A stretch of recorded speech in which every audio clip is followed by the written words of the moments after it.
Should I buy now or should I wait until later in 2022? I've been getting this question a lot lately, so I decided to do this video. So today we're going to answer the biggest question: should I buy now or should I wait? If you're new here to my channel, thanks so much for hopping on. Just hit that subscribe button because we are kicking out unique videos about what it's like to live in New Braunfels every single week. Hey guys, I want to hear your stories. If you bought early in 2021 this year, how much money did you save?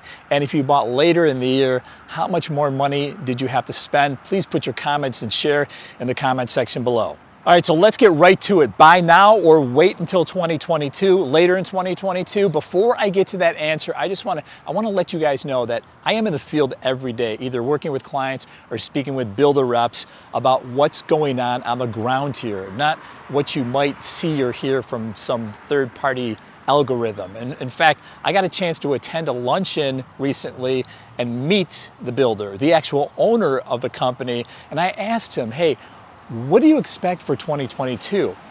What he said is what we're going to get into right now. What's that game called on The Price is Right? You know, where that guy is, you have to guess the price and the guy climbs up the mountain. I think it's called like Cliffhanger. So this is what our housing market in New Braunfels looks like the last 3 months. In July, our median home price was $310. In August, it climbed to $315. And in September, it jumped, leaped all the way to $340 for our median home price in New Braunfels.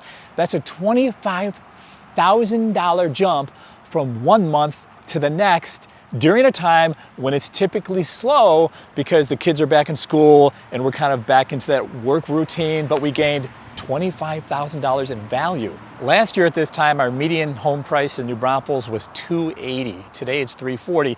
So we've gained $60,000 in equity in home value year over year. And since the start of the pandemic, March 2020, we are up almost $100,000. So at this point in the video, any guess of whether you should wait to buy or buy right now? If you say, you know, maybe I should think about buying sooner than later, that's a good guess, and here's why. Here's the meat behind that. Since the end of 2020 and into 2021, a lot of people are moving to Texas. Some of my clients are coming from out of state like California, Arizona, Seattle, Washington State. And the reason they're coming here is because they say the pandemic was the last straw for them. They just didn't like government telling them what they can do and what they couldn't do. And so they wanted to set up a better life, better environment for their family, and moving to an area that's more conservative, less government restrictions and interference. Only problem is and was and is right now is that we have a shortage of homes. So we had all these people coming in, but not many homes. Builders can only build so fast because we have a shortage of skilled trade workers. And when you have that, you have a shortage of home materials. And when you have that, you have regular price increases. So a shortage of new construction homes, because builders can only build so fast, puts a lot of demand and pressure on the resale homes. And when that happens, prices just go up.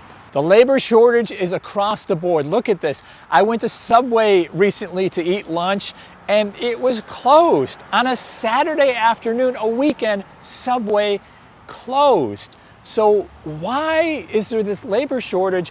Why aren't people going back to work? This is an interesting article. It basically says that there's a lot of money in the economy right now from stimulus and unemployment payments. So there are a lot of people who can afford not to go back to work, whether they're skilled trade workers or Subway workers. I think that's going to continue in 2022 until the government money runs out, if it ever does. I think another reason you should not wait to buy is because the government has extended, once again, forbearance for homeowners having trouble paying their mortgages. They just extended that again, which means potentially fewer homes in the marketplace because of foreclosures. So the fear was if they didn't extend that forbearance, then homeowners would be forced to sell and we'd see these flood of homes on the market and the market would tank like it did in 2008, 2009. That wouldn't happen anyway because we're so far underbuilt in this country and we don't have millions of people in trouble with their mortgages like we did in 2008. Hardly. Look at this. Of the 2 million homeowners in forbearance, it's actually under that right now, but of, let's say 2 million, 87% of those homeowners have at least 10% equity in their homes. So they're good. Even if they wanted to sell or forced to sell, they'd still make a profit because after 6-7%, you're clear, you're good. Only 13% of those in forbearance right now would be forced to sell because they don't have that equity in their homes. But okay, so let's take that 13%. That 13% represents around 240,000 mortgages forced to sell, 240,000 homes. Guys, the demand would suck that up in a heartbeat because we're short in this country 4 to 5 million homes. 240,000 homes, and we're short 4 to 5 million homes. The well of families moving to New Braunfels is not drying up anytime soon. We are speaking with families every day, every week, every month about their plans to move to New Braunfels. So that is the meat behind the bones of why you should buy sooner instead of later. Look, we still have a lot of families moving to New Braunfels, so buyer demand remains high and labor remains low. Shortage of labor, shortage of home materials, shortage of homes. This is why we see price increases, and I'm confident we're going to continue to see price increases, especially during the first 2 quarters of 2022. Why? I am using the playbook from 2021. Why? Nothing is changing. Like I said, shortage of workers, of materials, of homes, you have increases. So if the first 2 quarters are going to be price increases, then how do you time this? Well, we started seeing price increases in this year in 2021.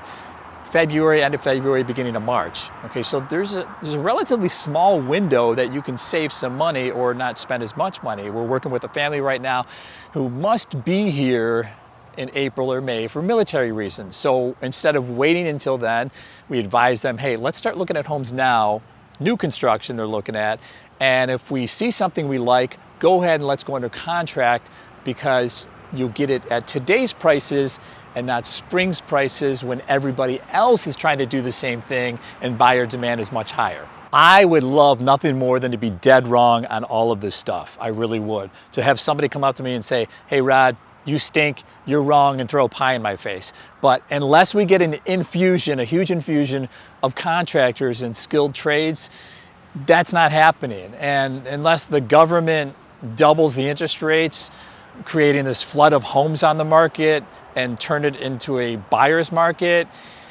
that's not going to happen because the feds have a short-term memory when it comes to housing markets tanking like 2008 and 2009. They're not going to let that happen. Rates may go up a little bit, but nobody wants to go back to 2008, 2009. This is my absolute favorite part of the video, asking you guys what you think. Buy now or wait? I want to hear from you. If you choose to buy now, why? And if you choose to wait to buy, why? Let me know in the comment section below. Whether you choose to buy now or wait, I'd love to be your real estate resource of choice. Make sure to email me, call me, or you can shoot me a text. As always, guys, thanks so much for watching this video, and we'll see you on the next one.